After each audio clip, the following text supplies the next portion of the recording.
really, like Yehuda was saying, like Chesky was saying, and how we all feel, how when Hashem put us on this journey,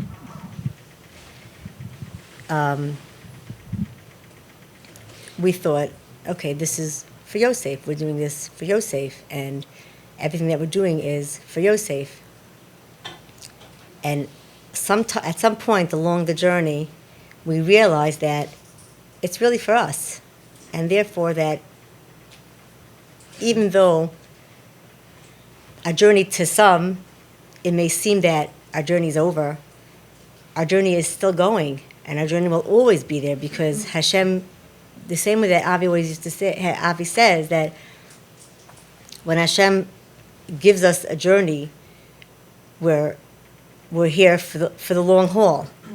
And it's not when the kid gets married, and it's not when the kids move out of the house or move to another country or gets more functional, or sometimes he's not here biguf anymore. It's never over, because the journey really is be'etzem about us and about how we are growing. So the way I touched up this whole journey so far, I just felt that there were two parts of our journey. One is a personal growth for our neshamas, which I took to heart a lot. And the other one is really just like to build and to create a navigation system for all of our other kids who we may be more concerned, less concerned, whatever it is, to show them the power of genuine love and real relationships with each other, with Hashem, in their lives, with their spouses, whoever it may be that they meet in the street. And in that way, you not only help yourself and grow yourself, you're also helping your kids. You're being mechanech your kids that way. My basic premise today really is just that the way Huda was saying, how when you look and you search and you learn to appreciate what you have in front of you, it's really all about like reading the cues from your kids. And even though the package comes in all different sizes, shapes, colors, whatever, the cues, if you're looking for it and your brain is attuned to it, you'll see them. And when you see it, your body naturally just like moves back and starts working and starts growing and starts learning. I'll just give you a couple of examples. Just, I feel like that'll be the easiest way to explain to you how I mean like to read the cues. So this past January, we went to Hawaii. So we got our tickets on Priceline. So when you go on Priceline, you have 3 different flights, and it takes 24 hours to get there. And we left like 7 in the morning, got there like 1 in the morning. Great. I was exhausted, and I'm generally not a big sleeper, but this was more than, let's say, the usual exertion of a day. And so when we got there, again, because I was already trained to read his cues way beforehand, and I know that the one thing that I'll never do is put my agenda on my kid's agenda. And so instead of saying, oh, I'm exhausted, I can't wait to get into bed, because right away that would shut him down, and he'll never ask me, he'll never be comfortable asking me for anything. And I also knew that our relationship was so good that if he would need something, he would ask me, and if he didn't need it, he would not ask me for it. He wasn't the type of kid ever that just needs and wants and puts things out there. So I knew that because of our NKM, because of our relationship, he would never ask me. And so I left it open. That I'm like, yes. We got to the hotel room till we got the kosher food and the kosher freezer, whatever, blah, blah, okay?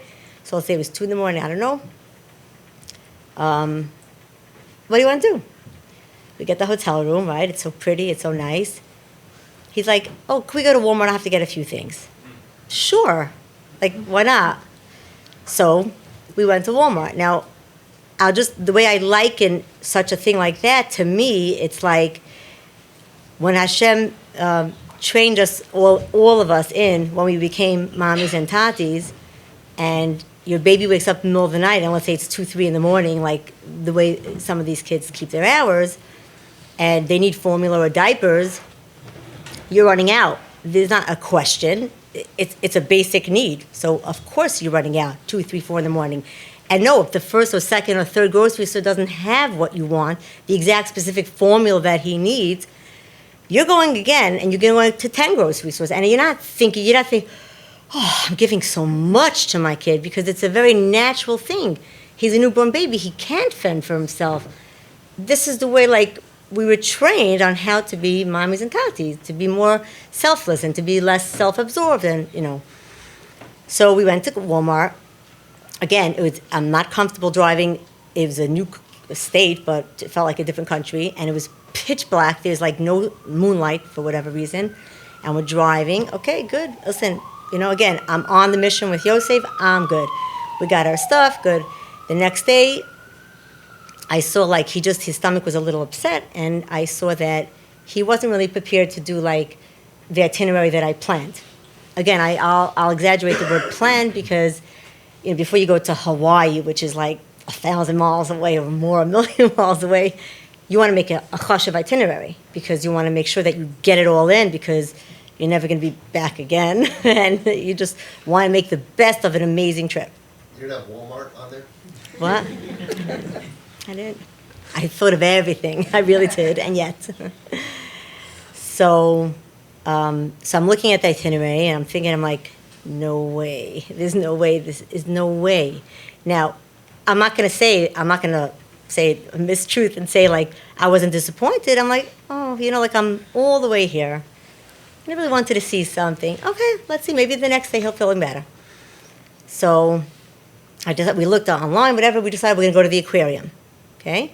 Mind you, we could go to the aquarium in New York. We could go to the aquarium in New Jersey. We can go to the aquarium anywhere. But we're going to the aquarium, and we're making exciting. So I'm not going to just go to the aquarium, walk around for 10, 15 minutes, and zehu. So I made sure to take pictures by every fish and every plant and every body of water that there was, a turtle or this, whatever it was, posted on the family chat, which she's not part of, and posted on the family chat, and make it like we're having a blast in Hawaii. This is our vacation.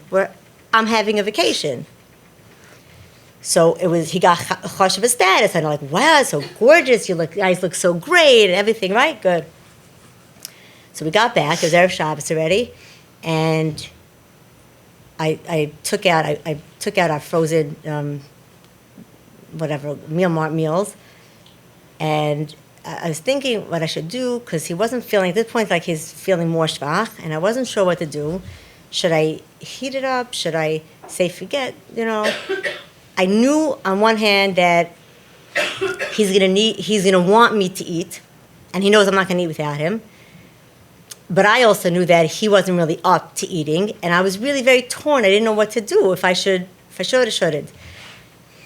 And he's like, yeah, let's prepare Shabbos. You know, let's put the towel on the white towel on the table and whatever.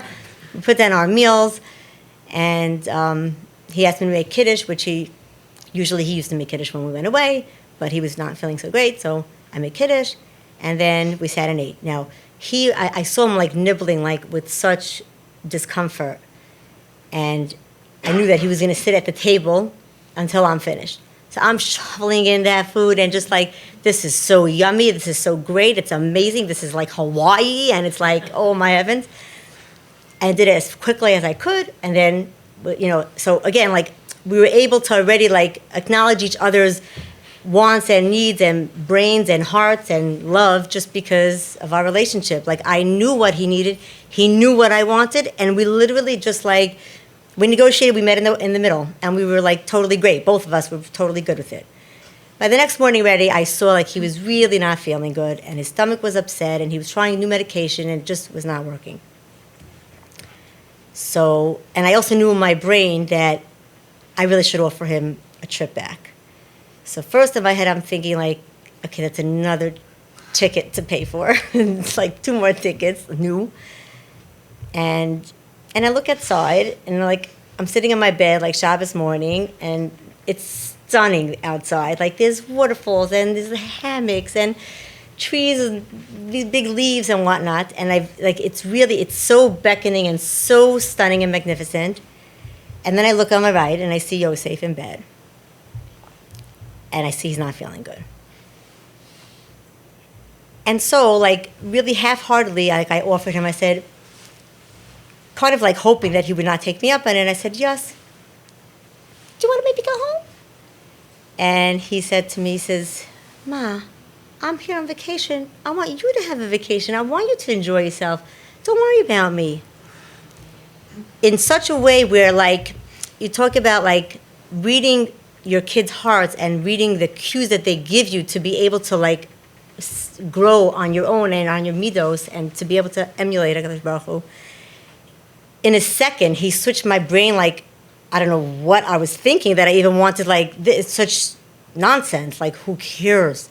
My aim is not even, it's, I love him, and who cares about the beauty of some state in the United States? Like, it doesn't matter. Like, but he didn't have to darshan to me, like, Ma, I'm really not feeling good. Could we please go? It wasn't anything like that. It was just like, Ma, go vacation. And right away, like, as a mommy's brain, like, mommy's just like, through our kids, we're able to very easily, like, just like, change it up and say, yeah, gee, I don't know why I was brain dead for a second. And then we went home. We booked tickets, whatever, Sunday we went home. But it was just like, the way he was able to, like, give his cues to me, for me to be able to feel like I'm growing from this trip, because at the end of the day, I'm not going to trip to Hawaii. I'm going so I could bond with Yosef. And if I want to build that relationship, it doesn't matter where I build the relationship. It doesn't matter how, what, where. Like, it just matters, like, we're together and we're just, like, there with each other. Thank you. Thank you. I'll take that. Baruch atah Adonai Eloheinu melech haolam she'akol niyeh b'dvaro. And even when we went to Cancun this year, and he wasn't feeling well, but he knew that we stayed next to Chabad. He knew I wouldn't go to Chabad. You know, we ate by Chabad. We paid for Shabbos meals there. He knew I wasn't going to go without him. I'm totally fine. Like, he knows I would, in a second, without a doubt in my brain and his brain, I'll eat licorice and chocolate for Shabbos Suda. It doesn't matter. It's not a big deal. You know, like, so what? I've never had nash before for a Suda or for a supper or for whatever. You do. And he went so far as the few blocks that it was, because it meant so much to him on Shabbos that I should have company there and not be by myself with a bunch of strangers, you know? And I would never ask him to do that. But he just knew me enough, again, based on our NKM, based on relationship, whatever it might be, like, and I knew right back how much he suffered to be there, and so we just, like, we did what we had to do, like, we ate quickly, and then we left. And that was all great and okay, like, and he was okay with it. He was genuinely okay with it, because he saw, like, be'etzem, like, genuinely, I was really okay with it. It didn't matter.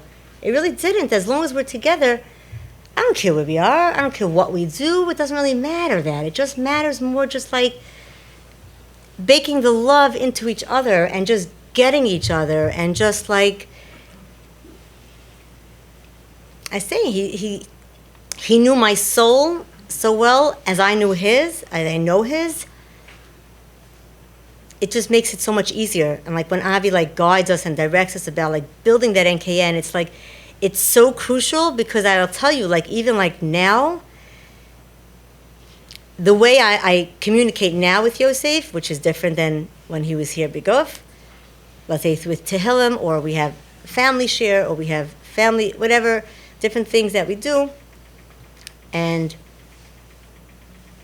what prompts me and what gives me meaning in what we're doing and what I'm doing and what anyone's doing is really based on our NKN, which I'm still working at, which is harder now for me.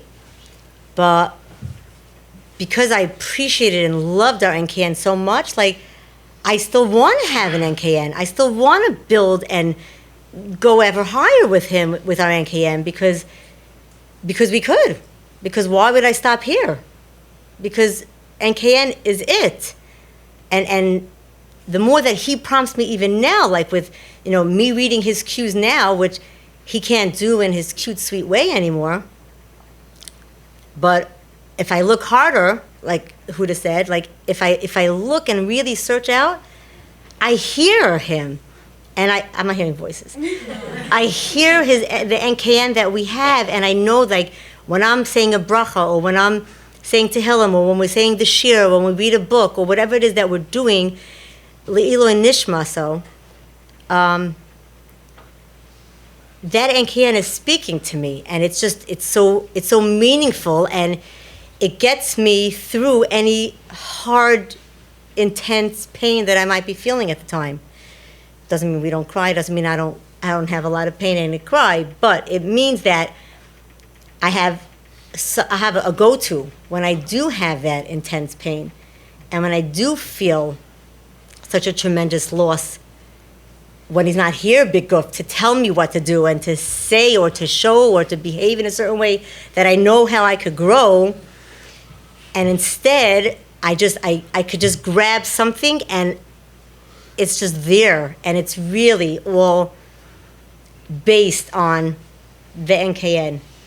So I would say really just like the NKN that we all work on here with everyone, with our kids and our kids and our husband, like everybody, is so crucial because it's there with you like forever. And for me, it's a lifeline. Even if he's not in life physically right now, it's a lifeline for me, and it's incredible, and it really is because of TP.